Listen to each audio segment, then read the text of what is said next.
Apsara the voice of कीर्ति में आपका स्वागत है। आज हम बात करने वाले गोदान के पार्ट सेकंड के बारे में। चलिए शुरू करते हैं। सेमरी और बेलारी दोनों अवध प्रांत के गांव हैं। जिले का नाम बताने में कोई ज़रूरत नहीं। होरी बेलारी में रहता है, राय साहब अमरपाल सिंह सेमरी में। दोनों गाँव में केवल 5 मील का अंतर है। पिछले सत्याग्रह संग्राम में राय साहब ने बड़ा यश कमाया था। कौंसिल की मेमरी छोड़कर जेल चले गए थे। तब से उनके इलाके में असामियों में उनकी बड़ी श्रद्धा हो गई थी। यह नहीं कि उनके इलाके में असामियों के साथ कोई खास रियायत हो जाती हो या डांड और बेगार की कड़ाई कुछ कम हो, मगर यह सारी बदनामी मुख्तारों के सिर जाती थी। राय साहब की कीर्ति पर कोई कलंक न लग सकता था। वह बेचारे भी तो उसी व्यवस्था के गुलाम थे। जाप्ते का काम तो जैसे होता चला आया है, वैसा ही होगा। राय साहब की सज्जनता पर उस पर कोई असर न डाल सकती थी। इसीलिए आमदनी और अधिकार में जो भर की भी कमी न होने पर भी उनका यश मानो बढ़ गया था। असामियों से वह हंसकर बोल लेते थे, यही क्या कम है, सिंह का काम तो शिकार करना है। अगर वह गरजने और गुराने के बदले मीठी बोली बोल सकता तो उसे उसके घर बैठे मनमाना शिकार मिल जाता। शिकार की खोज में जंगल न भटकना पड़ता। राय साहब राष्ट्रवादी होने पर भी हुकाम से मेलजोल बनाए रखते थे। उनकी नज़रें और डालियाँ और कर्मचारियों की दस्तूरियाँ जैसी कि तैसी चली आती थी। साहित्य और संगीत के प्रेमी थे, ड्रामा के शौकीन, अच्छे वक्ता भी थे, अच्छे लेखक भी और बहुत अच्छे निशानेबाज। उनकी पत्नी को मरे आज 10 साल हो चुके थे, मगर दूसरी शादी न की थी। हंस बोल कर अपने विधुर जीवन को बहलाने रहते थे। होरी ड्योढ़ी पर पहुंचा तो देखा जेठ के दशहरे के अवसर पर होने वाले धनुष यज्ञ की बड़ी जोरों से तैयारियां हो रही। कहीं रंगमंच बन रहा है, कहीं मंडप, कहीं मेहमानों का आतिथ्य, कहीं दुकानदारों के लिए दुकानें। धूप तेज हो गई थी और राय साहब खुद काम में लगे हुए थे। उनके पिता से संपत्ति के साथ साथ उन्होंने राम की भक्ति भी पाई थी। धनुष यज्ञ को नाटक का रूप देकर उसे श्रेष्ठ मनोरंजन का साधन बना दिया था। इस अवसर पर उनके यार दोस्त, हाकिम, हुक्काम सभी निमंत्रित होते थे और 2-3 दिन इलाके में बड़ी चहल पहल रहती थी। राय साहब का परिवार बहुत विशाल था। कोई 150 सरदार एक साथ भोजन करते थे। कई चर्चा थी, दर्जनों चचेरे भाई, कई सगे भाई, बीसी और नातों के भाई।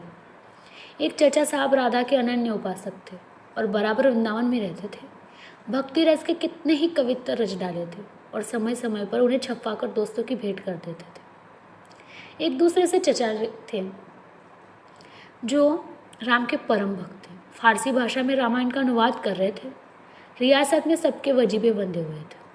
किसी को कोई काम करने की जरूरत न थी। होरी मंडप में खड़ा सोच रहा था कि अपने आने की सूचना किसे दे। सहसा राय साहब उधर ही ना आ निकले और उसने देखते ही बोले, अरे तू आ गया होरी, मैं तो तुझे बुलवाने वाला था। देख, अब कि तुझे राजा जनक का माली बनना पड़ेगा, समझ गया ना। जिस वक्त श्री जानकी जी मंदिर में पूजा करने जाती है, उसी वक्त तू एक गुलदस्ता लिए खड़ा रहेगा, जानकी जी को भेंट करेगा। गलती ना करना। और देख, असामियों से ताकीद करने यह कहना कि सबके सब शगुन करके आए। मेरे साथ कोठी में आ, तुझे सब कुछ बातें करनी है। वह आगे आगे कोठी की ओर चले, होरी पीछे पीछे चला। वही एक घने वृक्ष की छाया में एक कुर्सी पर बैठ गए और होरी को ज़मीन पर बैठने का इशारा करके बोले, समझ गया मैंने क्या कहा। कारकुन को तो कुछ करना है वह करेगा ही, लेकिन असामी जितने मन के असामी की बात सुनता है, कारकुन की नहीं सुनता। हमें इन्हीं 5-7 दिनों में 20,000 का प्रबंध करना है। कैसे होगा समझ में नहीं आता। तुम सोचते होंगे मुझ टके के आदमी से मालिक क्यों अपना दुखड़ा ले बैठे। किससे अपनी मान की बात कहूँ, न जाने क्यों तुम्हारे ऊपर विश्वास होता है। इतना जानता हूँ कि तुम मन में मुझ पर हंसोगी नहीं, और हंसो भी तो तुम्हारी हंसी में बर्दाश्त कर सकता हूँ। नहीं सह सकता उनकी हंसी जो अपने बराबर की, क्योंकि उनकी हंसी में ईर्ष्या, व्यंग और जलन है। और वे क्यों ना हंसेंगे, मैं भी तो उनकी दुर्दशा और विपत्ति के पतन पर हंसता हूँ, दिल खोल कर, तालियां बजाकर। संपत्ति और सहृदयता में बेर है। हम भी दान देते हैं, धर्म करते हैं, लेकिन जानते हो क्यों? केवल अपने बराबर वालों को नीचा दिखाने के लिए। हमारा दान और धर्म कोरा अहंकार है, विशुद्ध अहंकार। हम में किसी पर डिग्री हो जाए, कुर्की आ जाए, बकाया माल गुजारी की इत्तल में हवालात हो, किसी का जवान बेटा मर जाए, किसी की विधवा बहू निकल जाए, किसी के घर में आग लग जाए, किसी वेश्या के हाथों का उल्लू बन जाए या अपने असामियों के हाथों पीट जाए, तो उसके और सभी भाई उस पर हंसेंगे, बगले बजाएंगे मानो सारे संसार की संपदा मिल गई, और मिलेंगे तो इतने प्रेम से जैसे हमारे पसीने की जगह खून बहाने को तैयार है। अरे और तो और हमारे चचेरे फुफेरे ममेरे मौसेरे भाई जो इस रियासत की बदौलत मज़ा उड़ा रहे, कविता कर रहे, जुए खेल रहे, शराब पी रहे, अय्याशी कर रहे, वह भी तो मुझसे जलते हैं। आज मर जाऊँ तो घी के चिराग जलाए, मेरे दुख को दुख समझने वाला कोई नहीं। उनकी नज़रों में मुझे दुखी होने का कोई अधिकार ही नहीं। मैं अगर रोता हूँ तो दुखी का हंसी उड़ाते हैं, मैं अगर बीमार हूँ तो मुझे सुख होता है, मैं अगर अपना ब्याह करके घर में कलह नहीं बढ़ाता, यह मेरी नीच स्वार्थपरता है। अगर ब्याह कर लूँ तो वह विलासानता होगी। अगर शराब नहीं पीता तो मेरी कंजूसी है, शराब पीने लगूँ तो वह प्रजा का रक्त होगा। अगर अय्याशी नहीं करता तो अरिसी खू अय्याशी करने लगूँ तो ये कहना ही क्या। इन लोगों में मुझे भोग विलास में फंसाने के लिए कम चालें नहीं चली, अब तक चलते जाते। उनकी यह इच्छा है कि मैं अंधा हो जाऊँ और ये मुझे लूट ले। और मेरा धर्म यही है, सब कुछ देख कर भी कुछ न देखो, सब कुछ जान कर भी गधा बना रहो। राय साहब को गाड़ी को आगे बढ़ाने के लिए 2 बीड़े पान खाए और होरी के मुंह की ओर ताकने जैसे उसके मनोभाव को पढ़ना चाहते। होरी ने सांस बटोर, हम समझते थे ऐसी बातें हम ही लोगों में होती, पर जान पड़ता है बड़े आदमियों में भी उनकी कमी नहीं है। राय साहब ने मुंह पान भर कर कहा, तुम हमें बड़ा आदमी समझते हो, हमारे नाम बड़े पर दर्शन थोड़े। गरीबों में अगर ईर्ष्या या बेर है तो स्वार्थ के लिए या पेट के लिए। ऐसी ईर्ष्या और बेर को मैं क्षम्य समझता हूँ। हमारे मुंह की रोटी कोई छीन ले तो उसके गले में उंगली डाल कर निकालना हमारा धर्म हो जाता है। अगर हम छोड़ दे तो देवता है। बड़ी आदमियों की ईर्ष्या और बेल केवल आनंद के लिए है। हम इतने बड़े आदमी हो गए और हमें नीचता और कुटिलता में निस्वार्थ और परम आनंद मिलता है। हम देवता बन के उस दर्जे पर पहुंच गए जब हमें दूसरों के रोने पर हंसी आती। इसे तुम छोटी साधना मान समझो। जब इतना बड़ा कुटुंब है तो कोई ना कोई हमेशा बीमार ही रहेगा, और बड़े आदमियों के रोग भी बड़े होते हैं। वह बड़ा आदमी क्या है जिसे कोई छोटा रोग, मामूली ज्वर भी आ जाए तो हमें सरगाम की दवा दी जाती, मामूली गुंसी भी निकल आए तो वह जहरबाद बन जाती। अब छोटे सर्जन और मझोले सर्जन और बड़े सर्जन तार से बुलाए जा रहे हैं। मसीहुल मुल्क को लाने के लिए दिल्ली आदमी भेजा जा रहा है, विपशागार को लाने के लिए कलकत्ता। उधर देवालय में दुर्गा पाठ हो रहा है और दुतिचार्य में कुंडी का विचार कर रहे हैं। तंत्र के आचार्य अपने अनुष्ठान में लगे हुए हैं। राजा साहब को यमराज के मुंह से निकालने के लिए दौड़ लगी हुई है। वैद्य और डॉक्टर इस ताक में रहते कि कब इनके सिर में दर्द हो, कब उनके घर पे सोने की वर्षा हो। ये रुपए तुमसे और तुम्हारे भाइयों से वसूल किए जाते भाले की नोक पर। मुझे तो यही आश्चर्य होता है कि क्यों तुम्हारी आओ का दावानल हमें भस्म नहीं कर डालता, मगर यही आश्चर्य के करने की कोई बात ही नहीं है। भस्म होने में तो बहुत देर नहीं लगती, वेदना भी थोड़ी ही देर की होती। हम जो जोर अंगुल अंगुल और पोर पोर भस्म हो रहे हैं, उस हाहाकार से बचने के लिए हम पुलिस की, हुकाम, अदालत, वकीलों के शरण लेते और रूपवती स्त्री की भांति सभी के हाथों का खिलौना बनते। दुनिया समझती है हम बड़े सुखी, हमारे पास इलाके, महल, सवारियाँ, नौकर, चाकर, कर्ज, व्यवसाय क्या नहीं है। लेकिन जिसकी आत्मा में बल नहीं, अभिमान नहीं, वो और चाहे कुछ हो पर आदमी नहीं। जिसे दुश्मन के भय के मारे रात को नींद ना आती हो, जिसके दुख पर सब हंसे और रोने वाला कोई ना हो, जिसकी चोट ये दूसरों के पैरों के नीचे दबी हो, जो भोग विलास के नशे में अपने को बिल्कुल भूल गया हो, जो हुकाम के तलवे चाटता और अपने अधीनों का खून चूसता हो, मैं उसे सुखी नहीं कहता। वह तो संसार का सबसे अभागा प्राणी है। सांप शिकार खेलने आए या दौरे पर, मेरा कर्तव्य है कि मैं उनके दुम के पीछे लगा रहूं।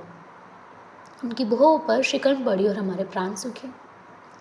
उन्हें प्रसन्न करने के लिए हम क्या नहीं करते, मगर वो पचड़ा सुनाने लगूँ तो शायद तुम्हें विश्वास ना आए। डाली और रिश्वत तक तो खैर गनीमत है, हम सिजदे को भी तैयार रहते।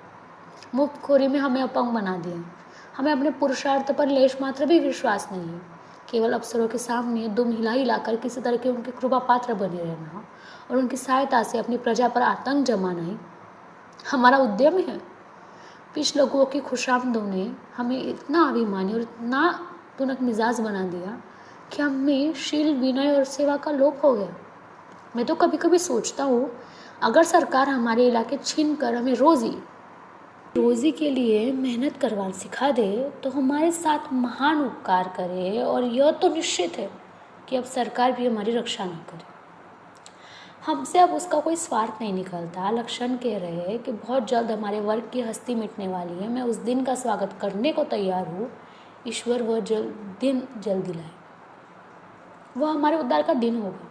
हम परिस्थितियों के शिकार बने हुए हैं। यह परिस्थिति भी हमारा सर्वनाश कर रही है।